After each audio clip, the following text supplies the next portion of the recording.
আছে বর্গমূল এবং বর্গ করা।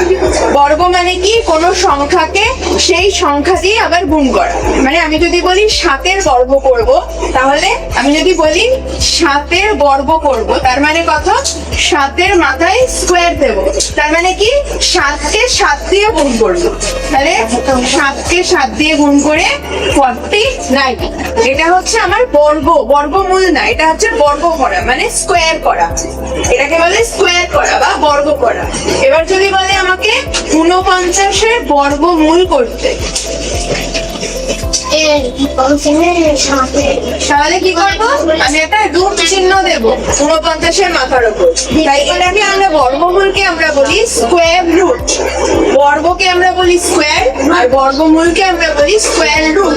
তাহলে এখানে রুট চিহ্ন দিয়েছি। এবার এটা কি করবো, একটা উৎপাদকে বিশ্লেষণ করবো।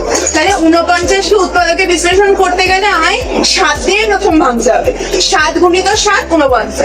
এখানে সাইডে আমি করে নিলাম যে 7 আর 7 চলে এসে, আমার আর এক্সট্রা করার দরকার নেই, কারণ 7 তো মৌলিক সংখ্যা। 7-কে আমি 7 আর 1 ছাড়া তো ভাঙতে পারবো না, তাই এটাকে যখন আর ভাঙা যাবে না, আমার এটার আর উৎপাদক করার দরকার নেই। তাহলে আমি এখন রুটের ভেতর কি লিখবো, 7 গুণিত 7। তাহলে আমি রুটের ভেতর এখন 1 জোড়া 7 পেয়েছি। তার মানে আমি রুট তুললে আমি 1 জোড়া 7-এর ক্ষেত্রে একটা 7 বের করতে পারবো। মানে যখন দুটো 7 থাকছে, জোড়া মানে কি, দুটো থাকবে, 1 জোড়া মানে কটা, দুটো 7 থাকবে। সেই দুটো 7 থেকে আমি একটা 7 বের করবো এবং তার মাথায় আর স্কোয়ার রুট চিহ্নটা দেবো না। তাহলে এটা হয়ে গেল বর্গমূল।